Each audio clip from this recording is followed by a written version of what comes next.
Mashrafe junior টিভিতে প্রচারিত হওয়ার পূর্বেই সম্পূর্ণ নতুন এপিসোড দেখুন শুধুমাত্র দীপ্ত প্লেতে।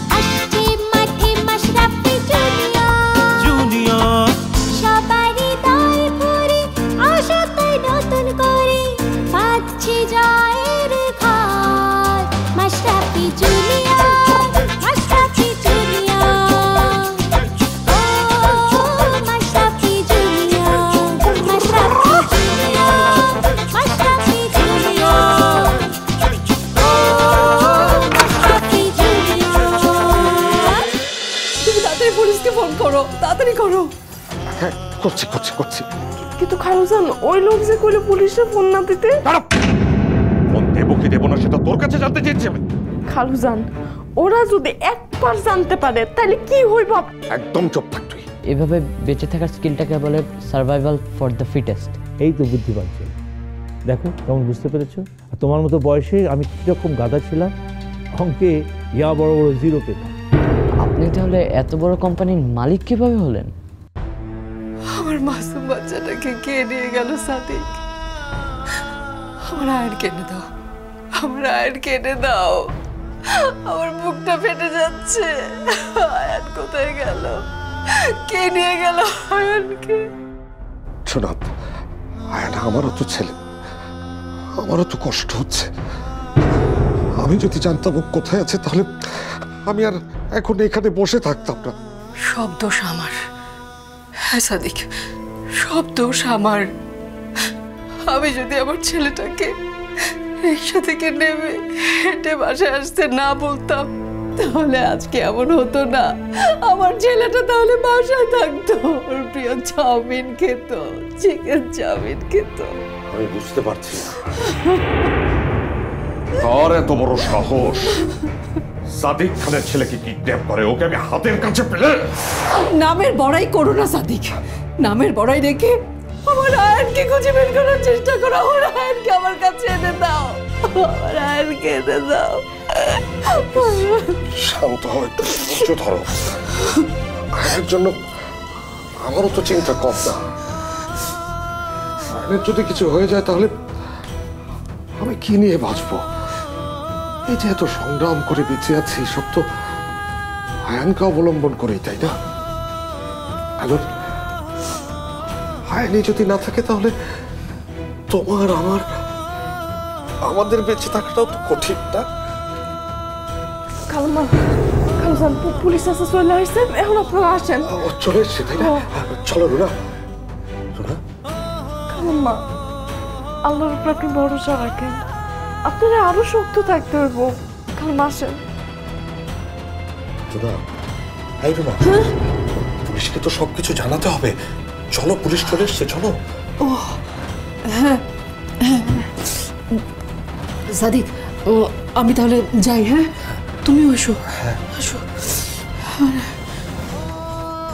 মরিরে কি থেকে কি হয়ে গেল?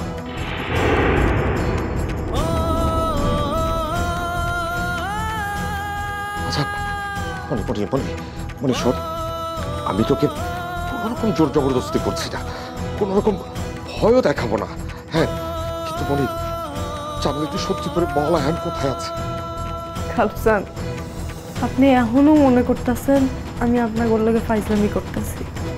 পুলিশ কিন্তু আইসা গেছে, তারপরেও আপনি ভাবতেছেন ফাইজলামি করতেছি।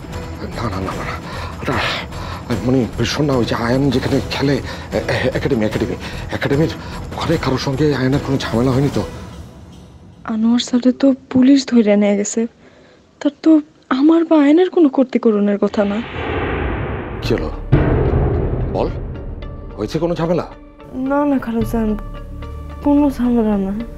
আচ্ছা আচ্ছা আচ্ছা ঠিক আছে। আচ্ছা তাহলে তুই এক কাজ করে এটা বল যে এই কাজ কি করতে পারে, মানে তোর কি কাউকে সন্দেহ হয়? আমি এমনও কিছু বুঝতেছি না খালুজান। বিকাল পর্যন্ত তো আয়ন আমার সাথেই আছিল, তারপর ও একলা ফেরতাছিল। আর আমার মনে হয় কি জানেন, ওরে কেউ তুলে নেওয়ার জন্য অনেকে অপেক্ষা করতেছিল। আয়ানের ক্ষতি কে করতে পারে, কেন করতে পারে, তার কিছুই তো আমার মাথায় আসছে না। ভালো জান, আপনি এখন নিচে যান, নিচে যা পুলিশ চাচার সাথে গিয়ে একবার কথা কন। হ্যাঁ যাচ্ছি, তুইও চল, তোকে তো কিছু জিজ্ঞাসা করতে পারে। হ্যাঁ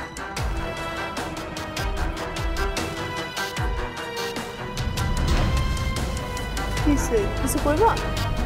না কিছু না মনি, তুমি সাবধানে থেকো। আচ্ছা।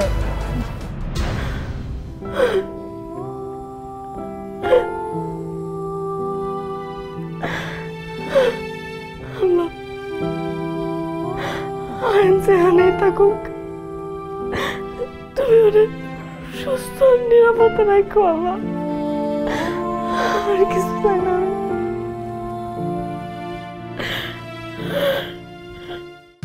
জ্যোতিষ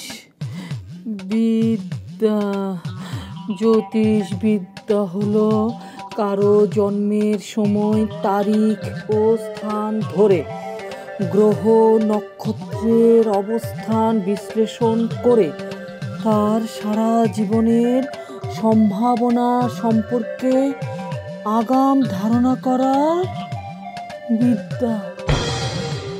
কি সর্বনাশ, কি কঠিন কঠিন কথা।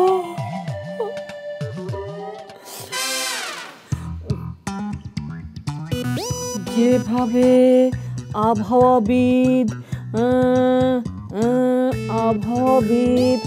আবহাওয়ার পূর্বাভাস বলেন, কিংবা ডাক্তার রোগীর রোগ সম্পর্কে বলতে পারেন, তেমনি একজন জ্যোতিষীও গ্রহ নক্ষত্রের অবস্থান, ব্যক্তির হাতের রেখা দেখে ভবিষ্যৎবাণী করেন। ম্যাডাম, সর্বনাশ হয়ে গেছে। তা তো হয়েছে, জ্যোতিষবিদ্যা আমি নিজেই কিছু বুঝতে পারছি না, পুলিশকে কি বোঝাবো আমি? ম্যাডাম, পুলিশ চলে এসেছে। কি কি সর্বনাশ, কি সর্বনাশ! হ্যাঁ, পুলিশ এখনই চলে আসছে মানে? 24 ঘন্টা তো পার হয়নি। ঠিক কেন এসেছে তা জানি না, তবে আরেকটা দুর্ঘটনা ঘটে গেছে। আয়ান তো আর বাসায় ফেরেনি, ওকে নাকি কারা কিডন্যাপ করেছে। কি যাতা কথা বলছো? হ্যাঁ, আমি নিজের কানে এই মাত্র শুনে এলাম। ওদিকে তো কান্নাকাটি শুরু হয়ে গেছে। কি? আয়ানকে? আমার আমার আদরের আমার নাতি আয়ান, মাসুম আয়ানকে কে কিডন্যাপ করেছে? কে? এই, সত্যি করে বলো তো, কে কিডন্যাপ করেছে? এটা তোমার কাজ, তাই না? পুলিশের ভয় কি আপনার মাথার বুদ্ধি সব গেছে? আমার কি দরকার আয়নকে কিডন্যাপ করার? আমার তো এমনিই সামনে ভালো দিন আসছে, দাদাবাড়ির থেকে ভাগ দিব, তারপর বিদেশ চলে যাব, ব্যাস। না, তোমার মতো মেয়েকে বিশ্বাস করা যায় না। তুমি এই কাজ ঠিকই করতে পারো, তুমি সাদিককে সর্বশান্ত করার জন্য যে কোনো কিছু করতে পারো। থামেন তো, আপনার ছেলের দৌড় কতটুকু সেটা আমার জানা আছে। মাত্র 50 লক্ষ টাকার জন্য এত বড় ঝুঁকি তো আমি নেব না।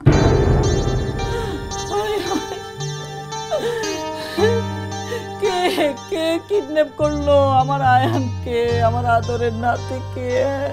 আচ্ছা, ওদের মনে কি মায়া দয়া কিচ্ছু নেই?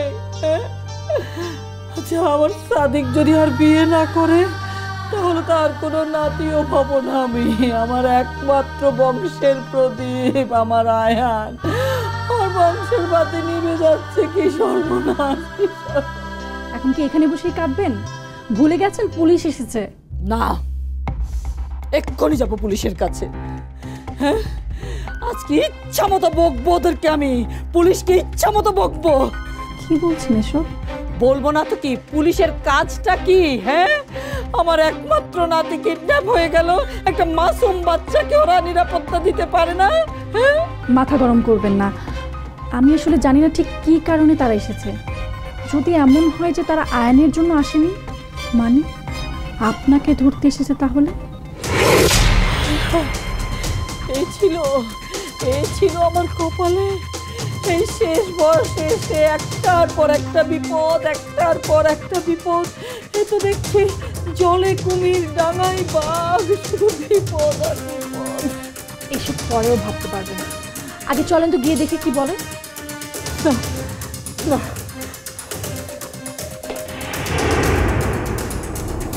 আরে আরে, আপনি শুয়ে পড়ছেন কেন? আমি যাব না, গিয়ে বলো দিলেরা খান মারা গেছেন। ঠিক আছে, তাই বলছি। বলবো আমি এখন যাব না, আমার মন খুব খারাপ, আমার কথা বলতে ইচ্ছে করছে না। যা বলার কালকে সকালে বলবো, সকালে যেন আসি।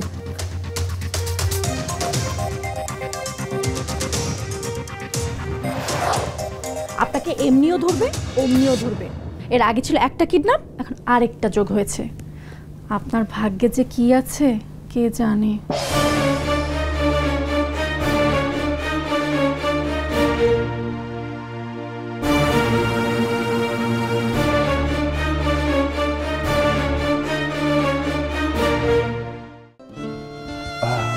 মিসেস রুনা, সাদিক সাহেব বললেন। হ্যাঁ অফিসার, আমি সাদিককে বলেছি আপনাকে ফোন করার জন্য। বসুন।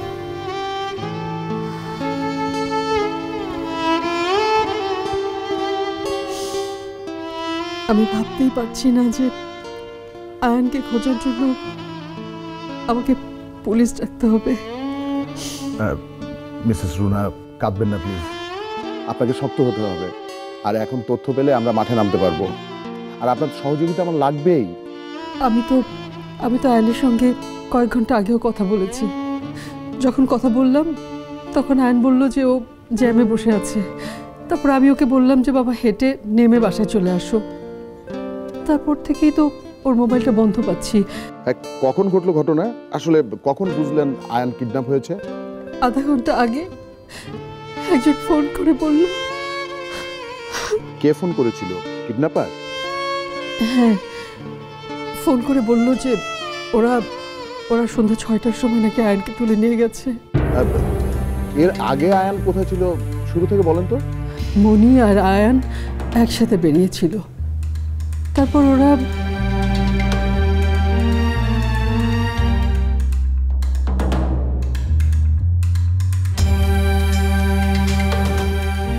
তার মানে কিডন্যাপ হওয়ার আগে আয়ানের সাথে শেষ দেখা হয়েছিল মনির। মনি কোথায়? ডাকেন তোকে। মনি তো উপরেই আছে। মনি, আয় মনি, একটু আয় তো এদিকে। আচ্ছা, কিডন্যাপার যে নাম্বার থেকে সাদিক সাহেবকে ফোন করেছিল আর আয়ান যে নাম্বারটা ব্যবহার করে সেগুলো আমাকে দিন তো। 018।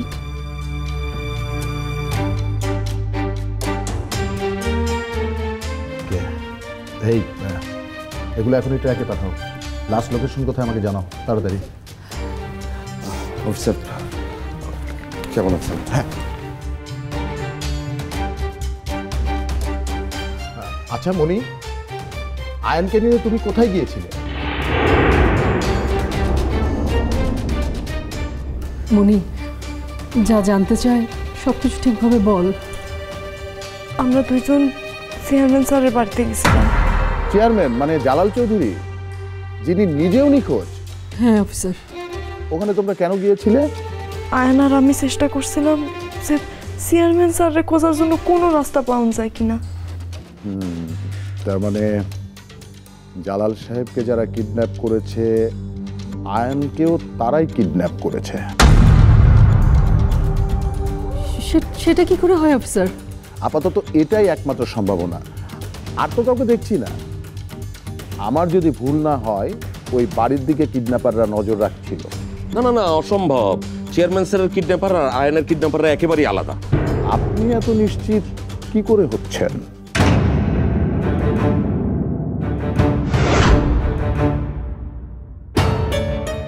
না মানে নিশ্চিত না। একজন হচ্ছেন গিয়ে বিরাট শিল্পপতি, আর আয়ন তো একেবারেই বাচ্চা ছেলে।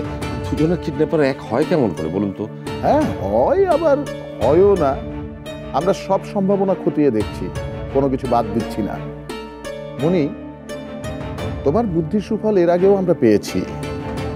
তোমার কি মনে হয় আয়ানকে কে বা কারা কিডন্যাপ করতে পারে? কার ইশারা রয়েছে এর পেছনে?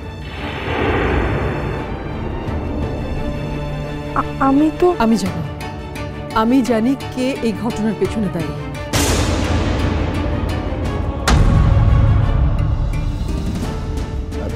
কার কথা বলছেন মিসেস রুনা? শরাফত খান, রিয়েল এক্সপোর্ট গ্রুপের চেয়ারম্যান।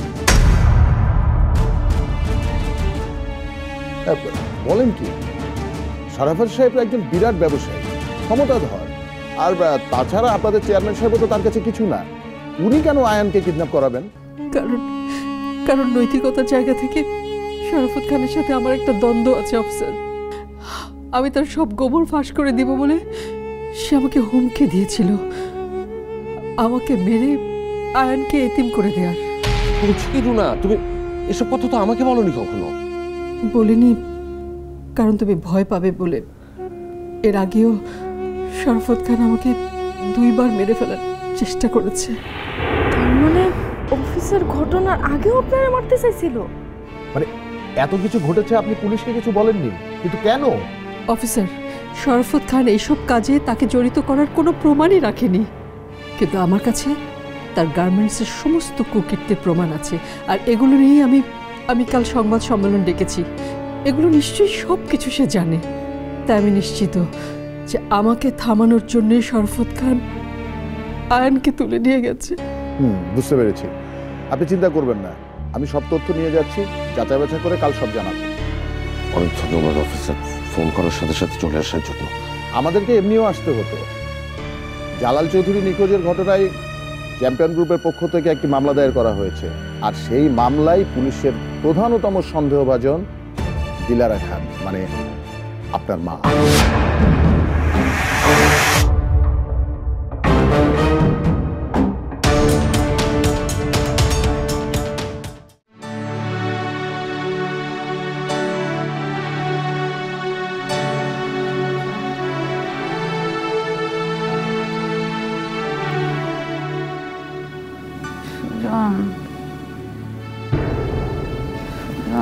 কি হয়েছে পাখি?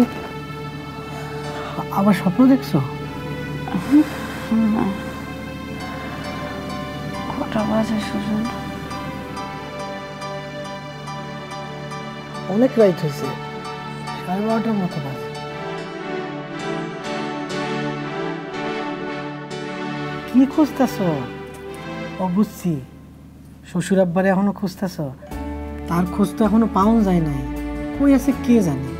তুমি বরং একটু ঘুমাও, একটু চোখটা বন্ধ করে ঘুমানোর চেষ্টা করো। ঘুমাও।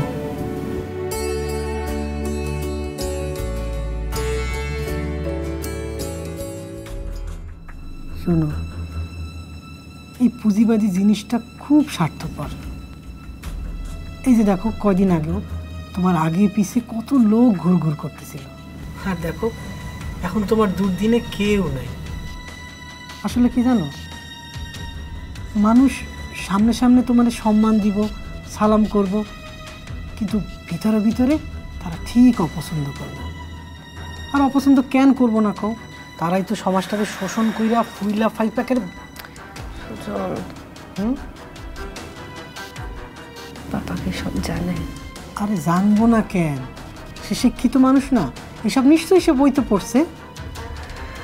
না, আমার যে অবস্থা তা কি বাবা জানে? ও সরি, না না না, তার তো কোনো খোঁজ পাওয়া যায় নাই। যদি পাওয়া যাইতো তাহলে সে ঠিকই নিজেই চলে আসতো। ঠিকই বলছো, একটুখানি গা গরম হলে বাবা সারা রাত আমার পাশে বসে থাকতো। আর এখন আমি মৃত্যুর সাথে পাঞ্জা লড়ছি, তাও বাবার মুখটাও দেখতে পারলাম না। সব আবার দোষ, সব আবার দোষ। আরে তোমার দোষ মানে কি? এই তোমার দোষ মানে কি? তুমি কি তারে তাড়াইছো নাকি? শ্বশুর আব্বা তো নিজেই চলে গেছে। হ্যাঁ সেটাই। কেন পাপা চলে গেল? কার উপর এত অভিমান বাবার?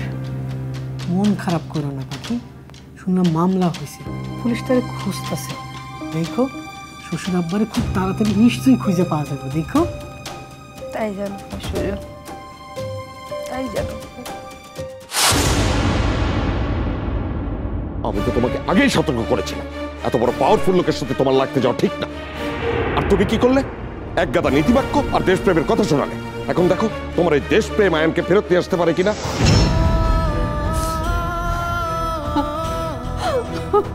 দ্বিতীয় কাজটা কি ছিল কত? কি? তোমাকে ডিভোর্স দেয়া।